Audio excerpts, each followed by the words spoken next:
welcome to the OKD Working Group meeting for January 31st of 2023.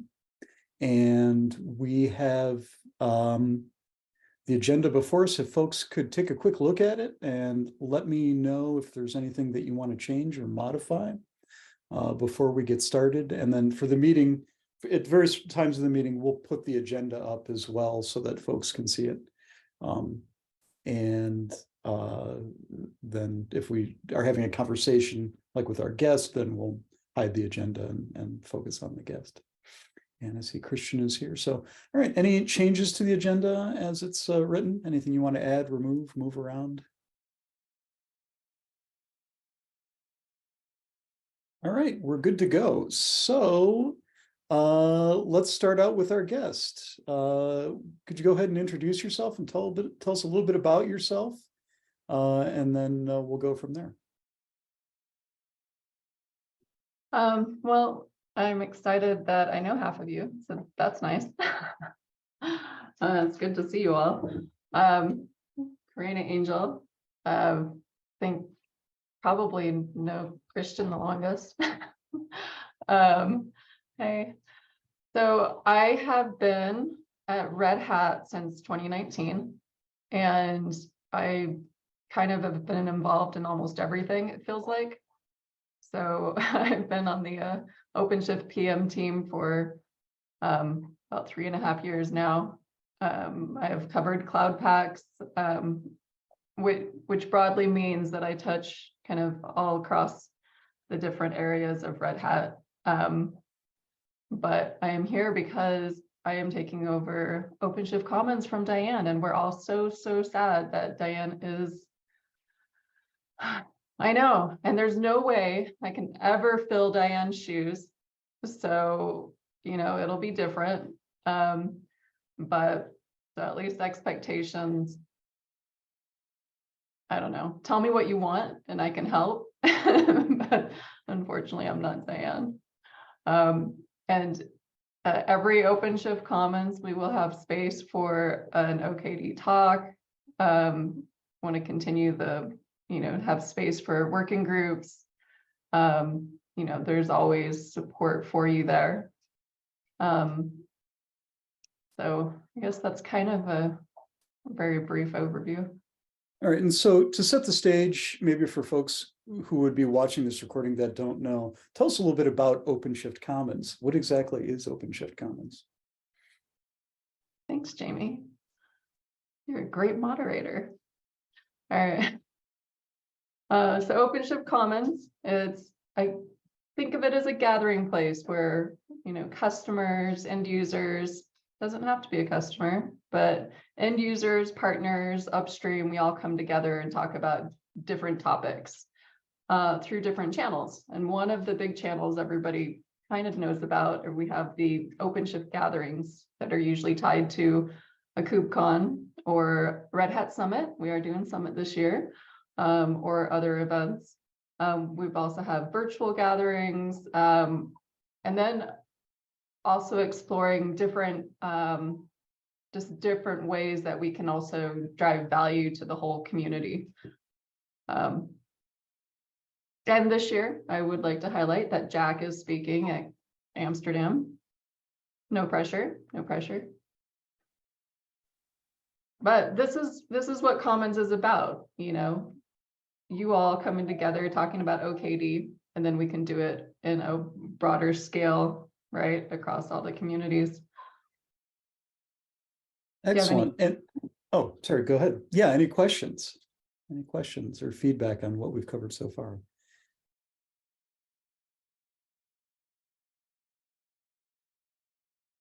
All right. Maybe just a very quick note. In addition to the OpenShift Commons, we'll probably also be more active at the CentOS Connect events going forward, it used to be called CentOS Dojos. And I'm not sure how much you, Karina, are involved in planning those, but since we have kind of joined the CentOS Cloud Special Interest Group with the CentOS Stream CoreOS effort, they very much like to include us there, because the CentOS Cloud SIG was or activity there was decreasing over time, because it was essentially the OpenStack community, which is now slowly just getting less and less traction there. And kind of as a replacement, they have invited us to join the CentOS Cloud SIG. So we'll be actually at the CentOS Connect event this Friday in Brussels before FOSDEM. And then on FOSDEM, at FOSDEM, I'll be at the CentOS booth representing OKD there. Fantastic. Hey, Christian, make sure you send a little blurb to me that we can put on the social media promoting that. Absolutely.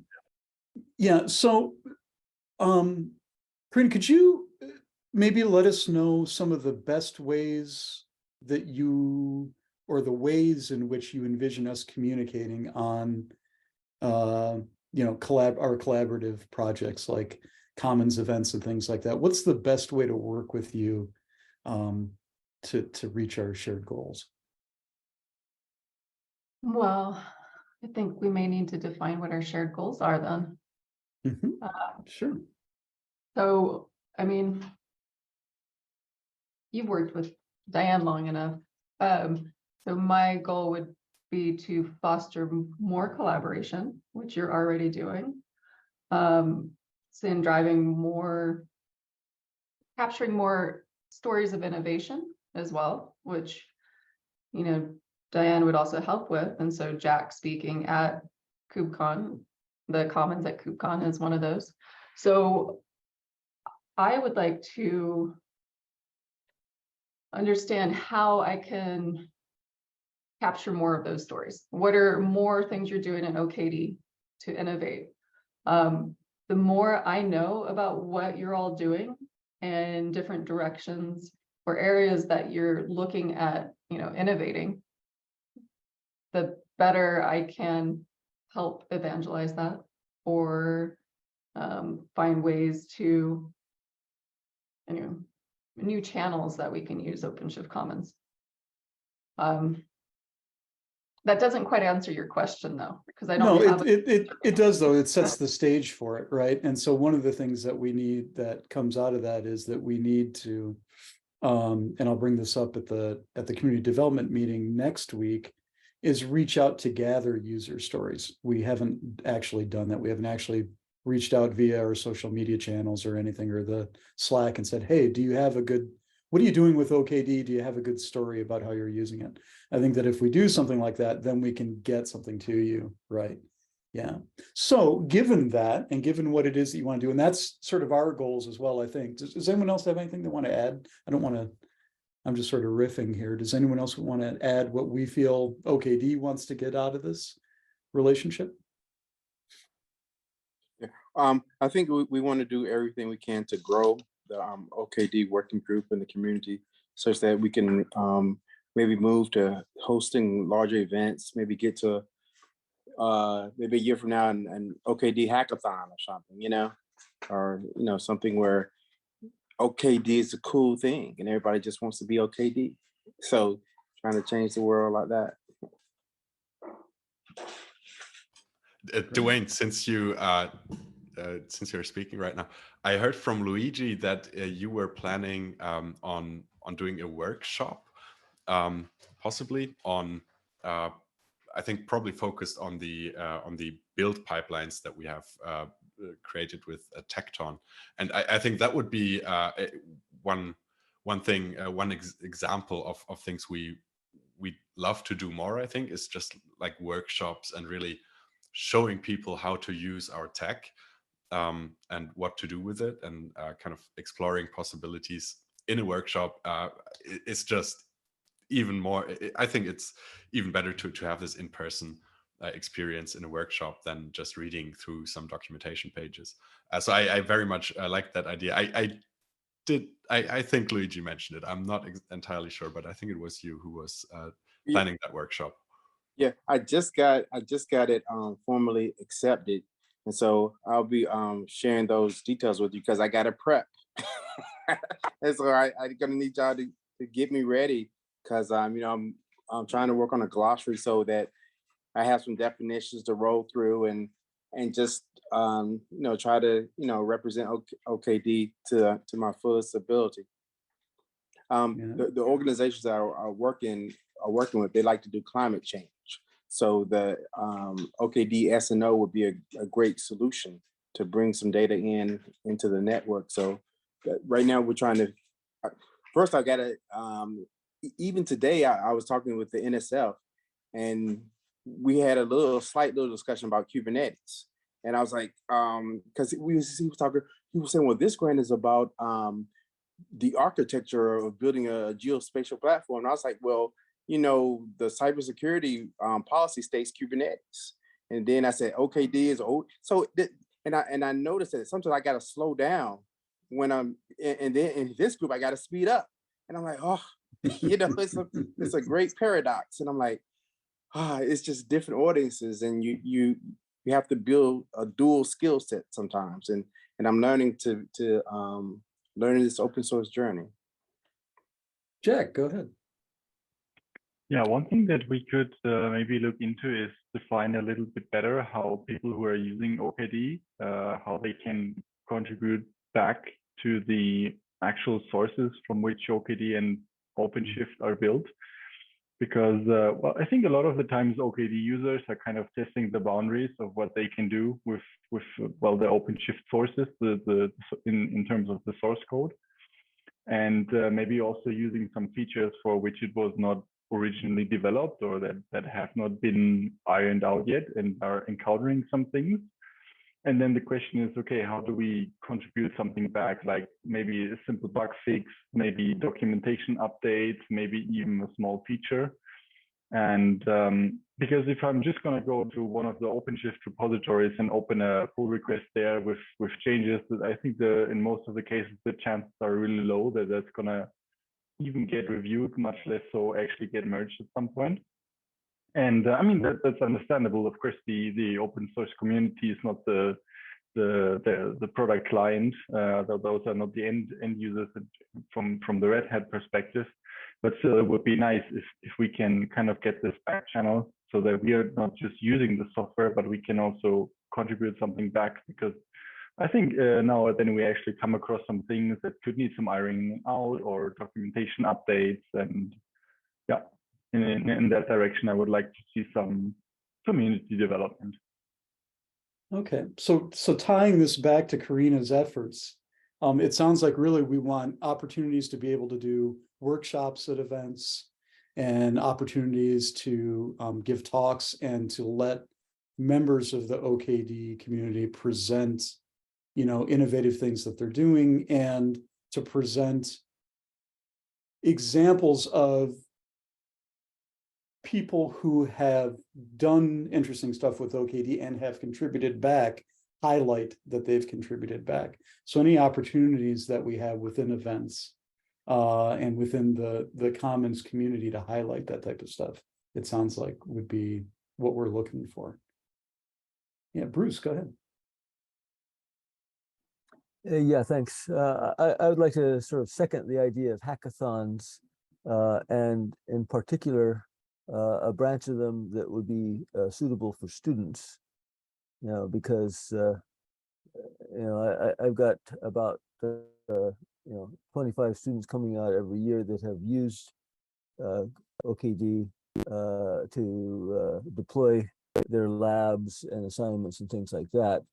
On the other hand, we also have in our sort of software development side another maybe 120 students that have gone through other streams and haven't actually used it, but some of them are in AI and a variety of things that are actually quite suitable for deployment on Kubernetes. And the students do often like to participate in hackathons, some of the better ones. And it'd be, I guess, not only figuring out what your problem set was, but also adverts and seeing how you would connect with sort of the student population. Great, Christian. Yeah, I agree to all of what was just said. I think the more educational things we can do, the better. And there might be that just came to my mind. We have this effort with the Massachusetts Open Cloud going on, and the plan there is essentially for us internally to have builds that we can immediately test by spinning up a cluster on the MOC, on the Massachusetts Open Cloud. But that platform is obviously an educational platform, and we are then going to make that open to the public, so that anybody will be able to spin up a cluster. At first, this is going to be ephemeral clusters, but I think because they got 2,000 servers donated to them, we'll definitely get a cluster just for the working group to manage ourselves. And so moving that kind of off of the Operate First cloud, where we've been building the SCOS, which is also hosted on MOC, by the way, but we'll just get our own cluster, and we'll be tasked to maintain and manage that ourselves. And I think we'll be able to use that as a tool for learning and teaching SRE, as well as from there spinning up more clusters on that free hardware that we are essentially given for free and we'll be able to use without any cost. And that is bound to educational purposes. So I think once we have that story with the MOC, right now they're still working on the API that is bare metal deployments using essentially an OpenStack API. So once that is all set up, we'll make that open, obviously, to not only the working group, but anybody really who wants to test clusters or do anything really. So leveraging the MOC, I think, will be a good opportunity if we want to do workshops and even hackathons, testing out changes right away, deploying a new cluster with a change. That'll be possible on MOC, and it'll be free of cost to us. So I just wanted to reiterate that we should, and I love the focus on education and experimentation here. So yeah, that's definitely one thing to keep in mind, that we have or we will have those resources in the short term available to us. Christian, is that resource also available or appropriate if we wanted to write grants for the working group, such to continue that, and also maybe look at operators and backstage IO and all these other scenarios to try to again help that future workforce? I think we'll probably kind of have to talk to the MOC folks directly for things outside of our very specific use case of spinning up ephemeral clusters to run conformance tests. If you, for example, want a persistent cluster for longer, you'll probably have to talk to them. But since they have these 2,000 servers, OKD will only be one tenant on that infrastructure. So there will be the opportunity to get a piece of those resources, even outside of the working group or inside the working group in another kind of effort than our bare metal testing there. So definitely, I think we should probably invite the Massachusetts Open Cloud folks, which is also, it's at multiple unis. I think MIT, yeah, Harvard maybe. There's a couple of unis that are kind of in that group, and I'd love to invite them here once we have that kind of set up. For them to get to know us and for us to get to know them, and how to reach them with requests like this for resources outside of the one use case we've already agreed on. Excellent. So one thing I want to do is make sure that we have a process down for the working group being aware of all of the opportunities that we have to participate in outside of events, and in particular with Karina here, events related to the commons, right? So, once Karina is back on screen, we can ask about that. I think that it would be good to define sort of what our communications protocol is going to be for finding out about events, then communicating back our ability to participate and whatnot, just to have a clear path of communication and sort of knowing what's happening and what our opportunities are. One thing I would say in the short term is if you're participating in an event, Jack, sounds like you're participating in an event, Christian, you've got an event, we need to be able to get copy out over our social media. So if you could, to the working group, send to the Google group or message myself and Brian directly, like blurbs that you would like posted in the various places, that would be good, because we want to get these things attended, right? And we want also to sort of highlight that we are participating in these events, you know, regardless of attendance and whatnot. So Karina, what is the best way for you to let us know about events and for us to then respond to you about that, so that it's a group process? We've had, and this is not a criticism in any way, but Diane would sort of go off and do her own thing and work with people directly, and then sometimes that would get to the group after the fact. I'd like to sort of change that dynamic a little bit so that opportunities are presented to the group, you know, from you, you know, from you to the co-chairs, and then co-chairs to the group, and then we work to get a response back to you. So I'd like that to be like an inclusive process. So what's the best way to do that with you? And of course, right this minute is when the dog's barking to be let back in, but go right ahead. If you have to, go ahead. Well, first, because I can still hear you when I let him in, but so I'm going to ask you, how do you all communicate? What's your mailing list? Would it be better if I'm on your mailing list to send out, hey, this event's coming up, think about it, etc.? Is that, instead of me creating a new channel of communication, should we just be using yours? Absolutely. So we have a Google group that I will paste the details of which into the channel. And that is the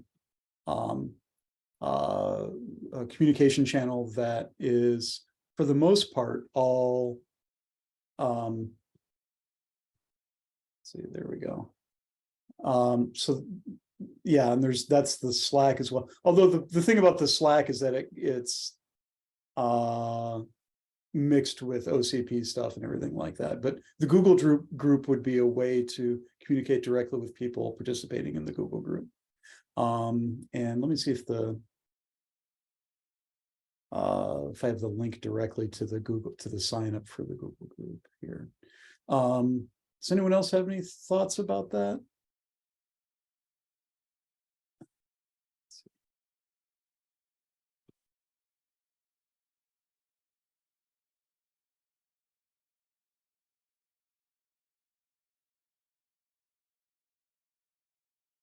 Okay, I joined the Google group. Okay, excellent. Well, there we go. Perfect. All right. Yeah, that would be the way. So I do want to mention a couple things because we're talking it. And by the way, I actually really like the details that Christian was going into, because it helps me think about different ways to use the working group. So we, on the OpenShift Commons site, I'm just thinking tactically through some things on how to build more awareness for OKD. And I was looking at the blog, and it's awesome, on the OKD site, saying what's going on. I'm wondering if I can pull in some of your content over to the Commons site as I start pulling in other groups into that blog. And that one's also anybody, well, you can contribute to that one as well. So I'm thinking some integration points in addition to the events. It doesn't have to be, you know, just, you know, talking at a gathering or etc. If you're thinking through, once you're getting use cases and I mean, just things that come to mind, I'd love to see a blog post on, this is and you probably already have one out there somewhere. This is what OKD is. This is the value that it brings to people, or, you know, companies that, you know, aren't ready to use OpenShift. This is from, you know, like a conversation that I was having with Jack, because really interesting diving into, okay, well, it doesn't do X, Y, and Z, but maybe in the future OpenShift will, but for now we're going to stay here. So stories like that are excellent. So I'm thinking through some of those things. This, why OKD, how it fits into the overall ecosystem, you know, why, you know, thinking through what a good blog post would be. But that's just one, and then capturing the stories. Do any of you, anybody else, ideas? You know, happy to brainstorm, or, you know, use another session for kind of brainstorming, but I'm trying to find a slide right now that I think I saw recently, which essentially has this whole ecosystem of OKD and related projects, because we are kind of already collaborating with quite a few other projects. It's first of all, obviously the Fedora community, then now with CentOS Stream CoreOS, the CentOS community. There's Operate First .cloud, which is which also runs on the Massachusetts Open Cloud, which is a project for an educational project hosted by or run by Red Hat, which essentially informs best practices in SRE. So and that is run by the Office of the CTO of Red Hat, and that's where we're currently building our CentOS Stream CoreOS base operating system. So that is another project. Then this new Massachusetts Open Cloud MOC is another part of that world, and there are probably a couple of more projects that are related to OKD in some way, and that we could kind of connect with even more and more, kind of formalize that relationship a bit more, because it's all very loose right now, and yeah, it's not really formalized. And I'm trying to find that overview that I think Michelle Creechy had created a very good slide that showed that. I can't find it right now. If I find it, I'll post it. Would that slide be good to put on the website? It might be, or maybe it might just be good to recreate that slide. I'm not sure whether Sure. I can just screenshot it, but I'll try to find it. If you can, and then send it to us for next week's meeting. That'd be Yeah. good for the And otherwise, community, I'll just type down the list of projects I just mentioned. Excellent. Elmika. Yeah, so this is kind of going back to a topic that was brought up before, and I think a lot of the suggestions that are coming up here are awesome. Like, this is good content, but I think something that we and Karina and Christian, this is falling more on our shoulders. Something I think we should be looking at too is how we can generate blogs and content that go into the OKD community that help instruct the type of interactions that kind of Jack was talking about before, where it's like, how would a user of OKD interface with creating a bug for OpenShift? How would they find where to suggest a new feature? How could they work with OpenShift engineering to propose a patch even? And so I think there's been a lot of discussion about this internally in OpenShift engineering, especially with regard to like partners and how we get them involved in looking at Jira and whatnot. But I think there's a bigger story here, which is like, for the OKD community, how do we start to instruct them about like, hey, if you find a bug, here's where you should go to open it up. If you want to fix something, here's how to get into Jira. Here's how to like take ownership of a card. Here's how to communicate with the people who are generating these cards. I think generating some of that content would be really instructional for the OKD community.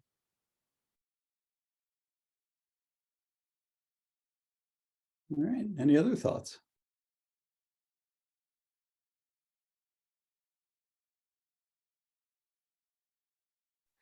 Well, I've also been hanging out with the Enterprise Neurosystem, and I've been talking up OKD with them, and I'm trying to get them to be our customer, and they are an AI climate change type of organization, and so that may be developing pretty soon. I'm Jamie, I'm trying to send you this link, but it's on another computer, but I'm in the work group. I'm gonna try to get you the information as soon as possible. If not, I'll send it to your Slack or something. Okay. Fantastic. All right, I want to make sure that we have enough time for the rest of the things on our agenda. Are there any other things that we want to bring to Karina's attention for this brief little meeting here before we move on to our next topics?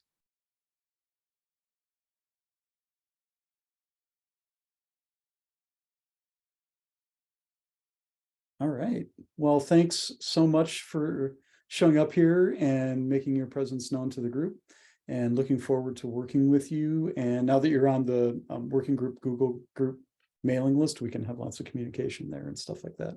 Async is probably the best for you, because I understand you have a conflict with this meeting regularly. Is that right? So I do. I'll see if I can move the conflict, but no, that's all right. I mean, I think most of our work will probably be okay async, unless you want to come, you're always welcome. But if it's going to be problematic, we want to make sure that we accommodate you best as possible.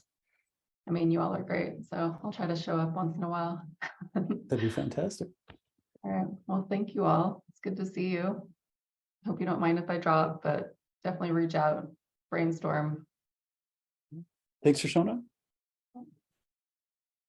All right, let's move on to our next topic, which is OKD release and CI/CD updates with Christian, Vadim, Luigi, etc. Take it away, Christian.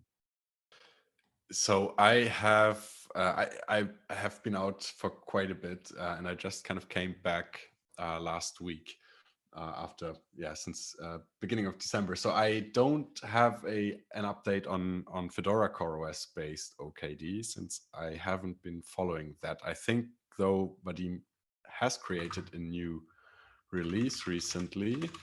I think that was the first 4.12 release. I'm just looking. It was, yeah. Yeah, it was last weekend.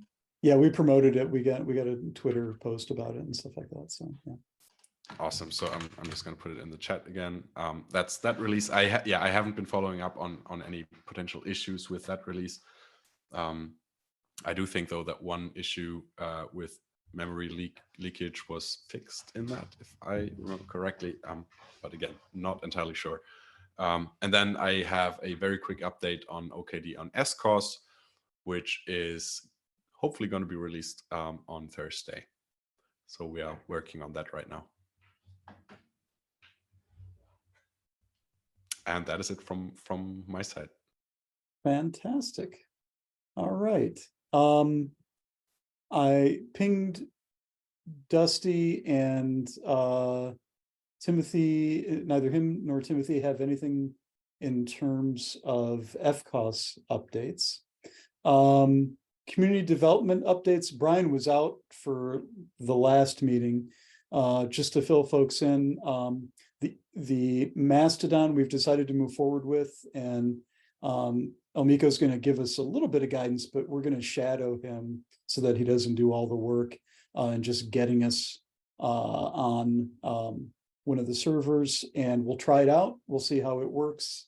And the other thing is the email aliases have been submitted.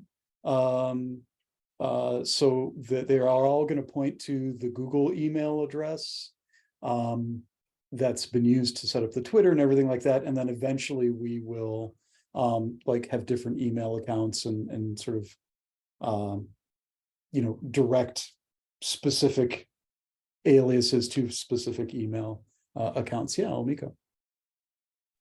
Oh, I'm just going to follow up. I do still have on my whiteboard to make the kind of baseline social media doc. So I guess the idea would be like, we'll capture our state as it is today. And then as we push forward into the Mastodon era, hopefully we'll add kind of like our guidelines about social media, and we'll kind of develop that as we push into this new space. So that's what I'm thinking about right now. It's probably going to take me several weeks to get to the point where that's done, though. So just Sure. FYI. Sure, absolutely. Your efforts so far have been awesome, and it's very much appreciated. So new business stuff. Oh, anything else on community development?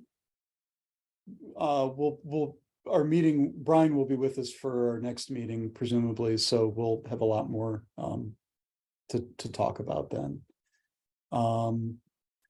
New business. So operators, this was mentioned at the community development meeting. I'll mention it here.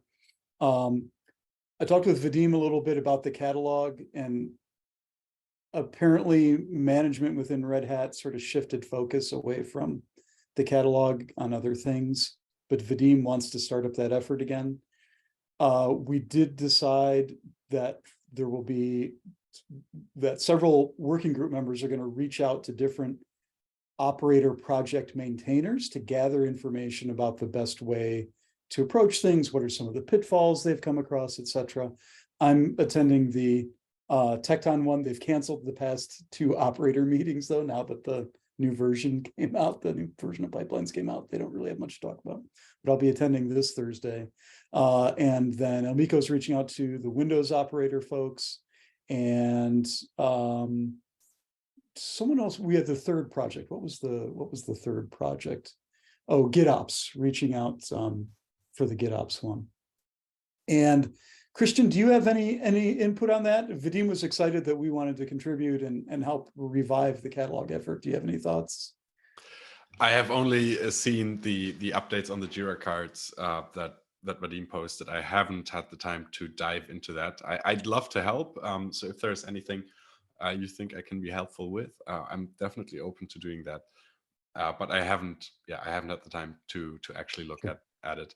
I do think that especially the GitOps operator is one that I'm very much looking forward to having an OKD version of, and kind of tangentially, we are also investigating now whether we can actually replace the Tecton build pipeline that we just built for SCOS with an Argo workflow, because that is even more powerful apparently than Tecton pipeline. So just a spike, just an investigation thing. But we're looking at that, and obviously now that we are building SCOS with Tecton, we need the pipelines operator for OKD, so we can really kind of build OKD on top of OKD using OKD without relying on any OpenShift product parts.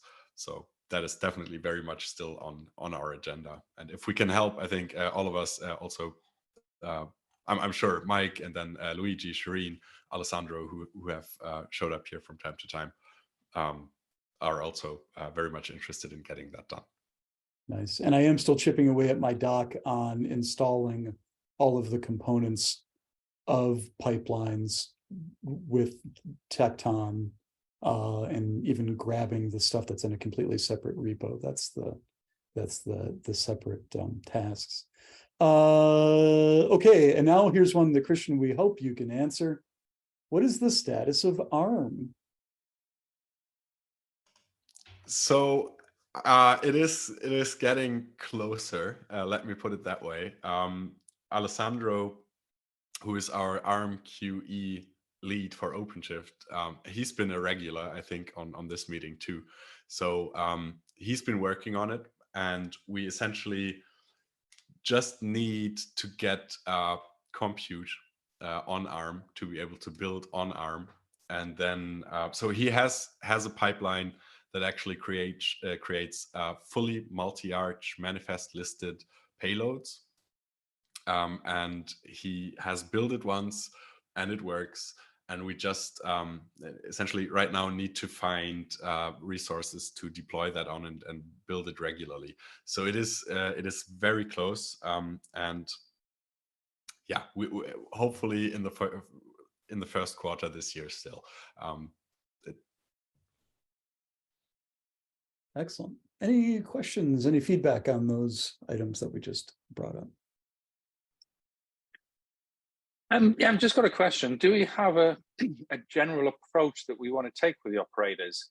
Because I listened to this meeting 2 weeks ago, and it sounded like we wanted to get into creating operators rather than, I thought we were looking to take the Red Hat open source for what's in the Red Hat catalog and just build it and put it in OKD catalog.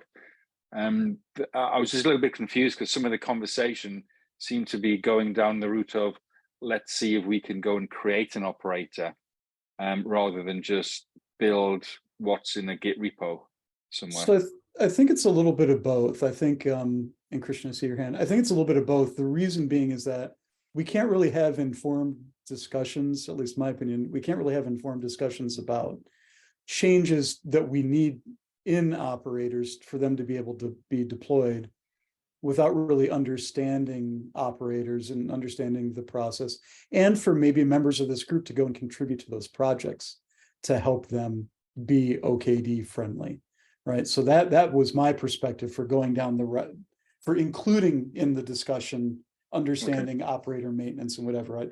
But that's just me, that was my thought of why we're going there. Christian. So we have this one repository, the OKD operator pipeline, and that is something that Luigi and Shireen have been working on. They haven't had the time to really finalize it and make it well tested and all. But this is essentially a template pipeline that you can use to build some of the operators that we currently ship in the Red Hat catalog. To rebuild that. And I think we should kind of agree on using Tecton, or at least Tecton or Argo to build this, to build all of the operators. So this pipeline can be used to build a couple of them. There are a couple of other operators that are too complex to build with that pipeline. Namely, I think the important ones for us, the pipelines and the GitOps operators. They require essentially a bespoke custom build pipeline, which we can also, I think, implement with Tecton.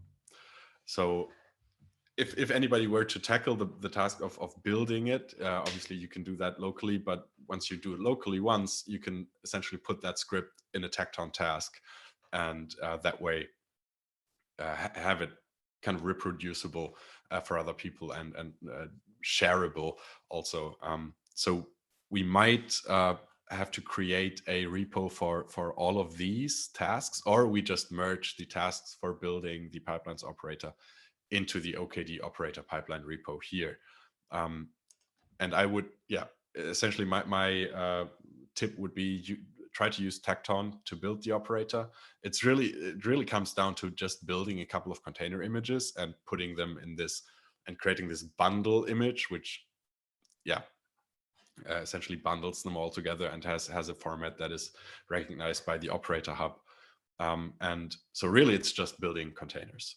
And if we can share the recipes for building those containers, I think we are already a huge step. We've already taken a huge step. And then obviously first would be to upload that to a personal account for testing. And then once we've kind of vetted it as a working group, we can move that into the official Quay OKD organization. Excellent. Bruce. Yeah, I think that sort of is in the direction of answering what my question was, which is that we don't seem to have any place to put the bundles into a catalog if we build them. Okay, so like Tecton actually builds their stuff using a Tecton pipeline, and I had a look at building all of that. And one of the initial showstoppers is where does the output go into a place where I could then pull it into OKD,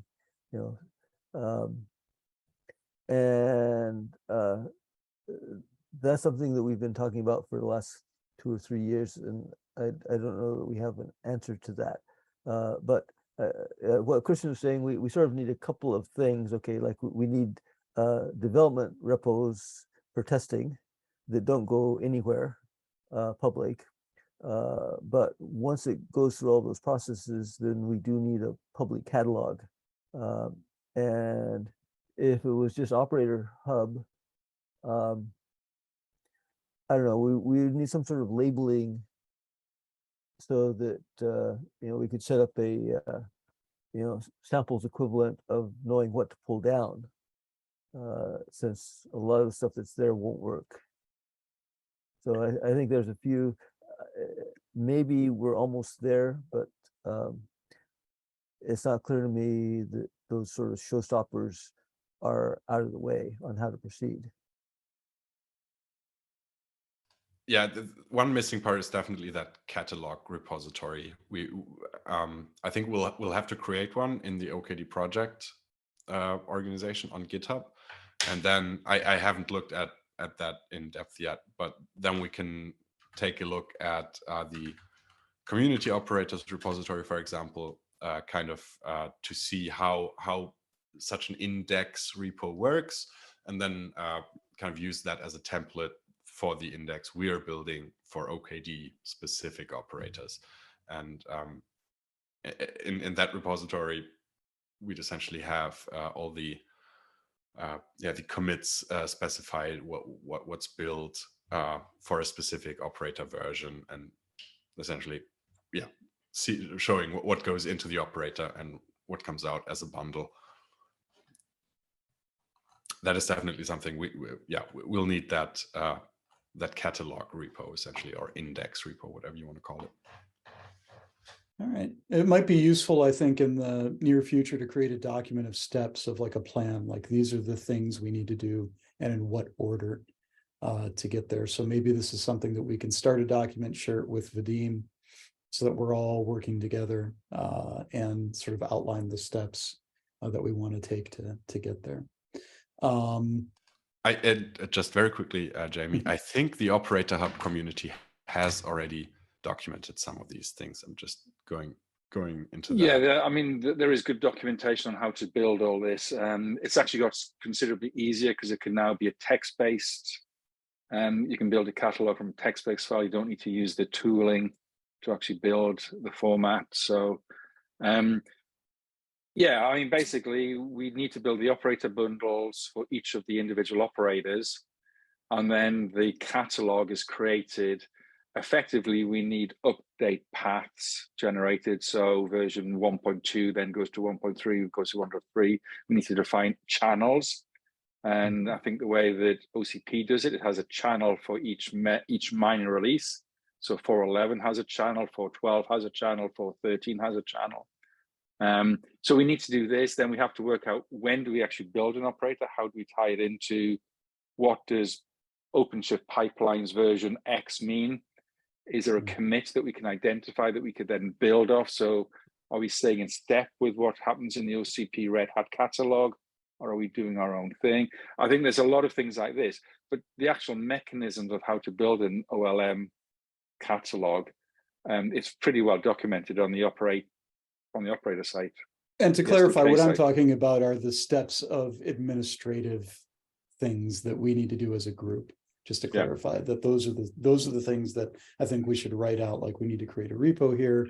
We need to decide X, Y, Z, and we need a maintenance plan, a cyclical maintenance plan, where we are evaluating if something needs to drop off or not, or if we need to search for contributors. We talked about this before, about maybe the Fedora model of making sure that there are people assigned.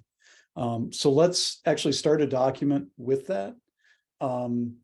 And fill it in with the steps, administrative steps, to getting us where we want to go. And then we'll bring it to Vadim's attention and go from there. And then just start checking them off, right? And do this and set aside some time, maybe in each agenda, 15 minutes for the next,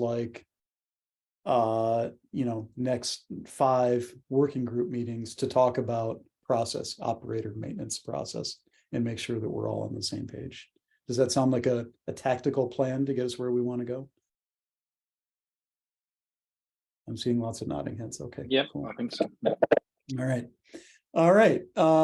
So let's see, what else do we have here on the agenda?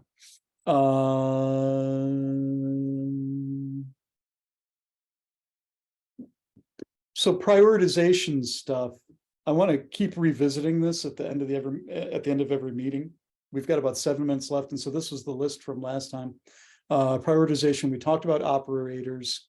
Standardization and automation for community activities. I think that's kind of represented in some ways in terms of the build process, but, and I asked this before, does anyone have any ideas on group administrative process that we could automate or that we need to be better at in terms of the workings of the working group and making it simpler for people to participate or maintain things within the working group or volunteer within the working group?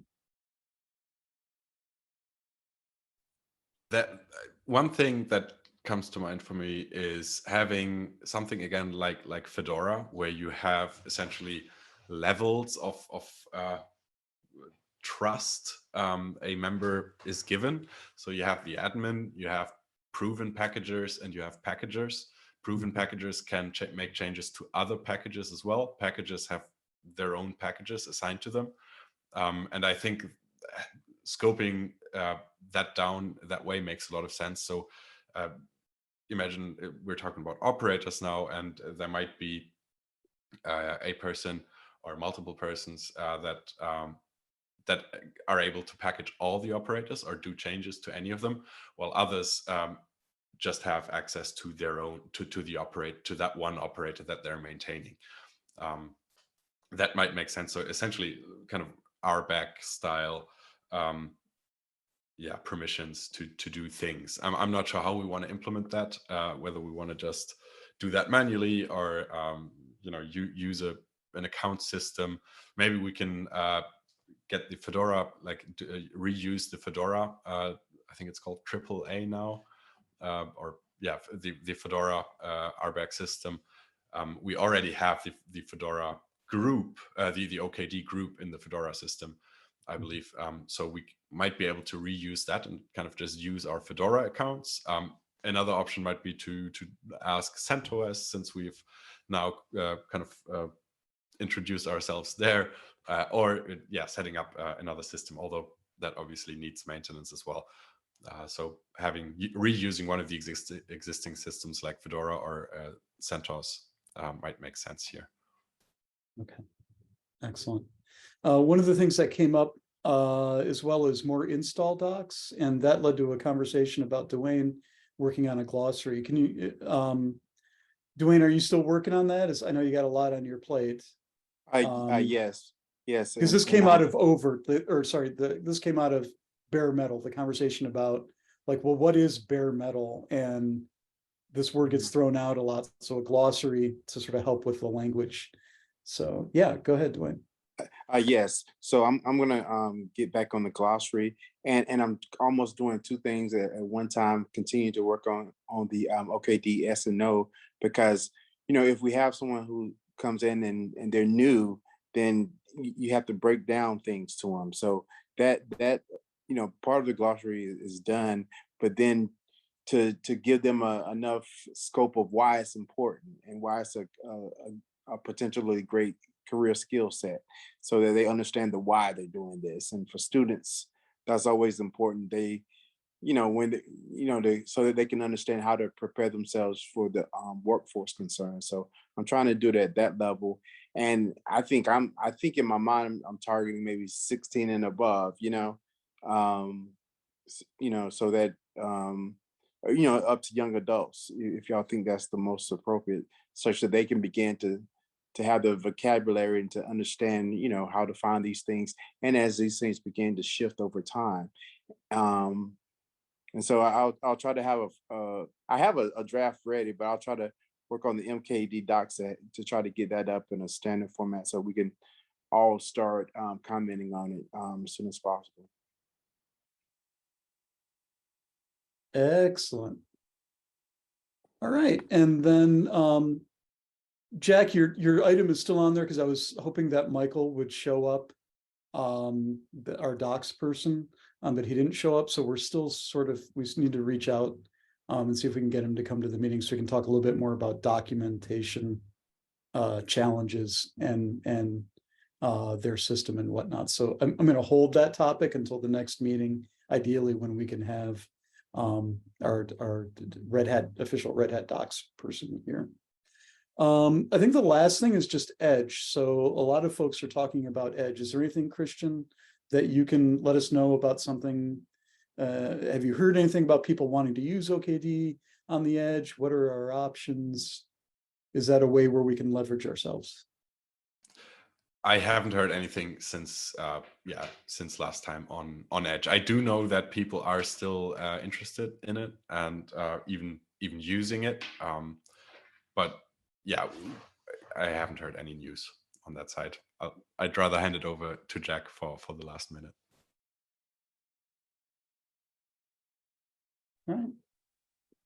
Oh, I was actually mainly just agreeing on the other point from before. So the issue about the doc, like the specific thing about C groups V2 was resolved, but I was actually more asking about the whole process, like how we can change some of the docs and not get ignored when we don't have a @redhat.com email address. Yeah, this was discussed at the community development meeting and the previous working group meeting, Christian. So we're kind of waiting to get Michael back into the fold here. He's been kind of MIA for the past, like, I don't know, month and a half or so, just because we need to sort of understand better how we can leverage the Red Hat docs, the product docs, and then what we need to just do on our own, you know. I think part of this is a question of trust, I say, because there are some of us that can get changes done quite quickly because we've been working with Michael for over a year and he trusts us, and I think that's part of the community.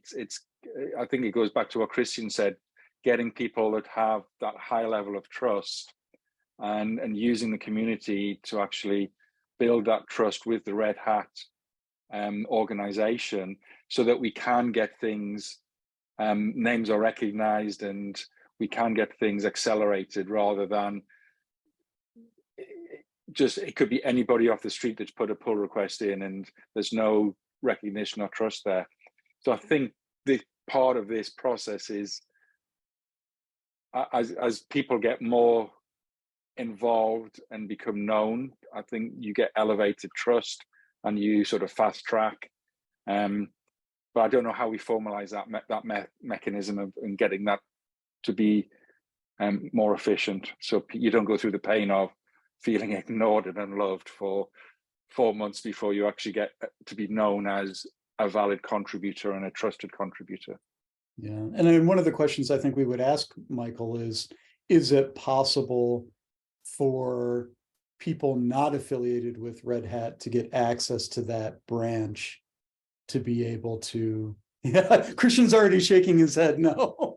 So yeah, it's we've asked internally, and it's that's not going to happen. So yeah, I mean that's fine, and that's also understandable. But maybe then if we as a community can set up some mechanism that, like, some other member of the community backs up your merge or your pull request, or like 2 or 3 people say, hey, yes, this is actually what we want. Because of course, if just a random person comes along, then I can totally understand that they won't easily take that. But maybe we can reference it to a discussion that we had on our GitHub or so, and say, hey, we just discussed this here, this is the outcome, so that we have some, or that person gets some credibility.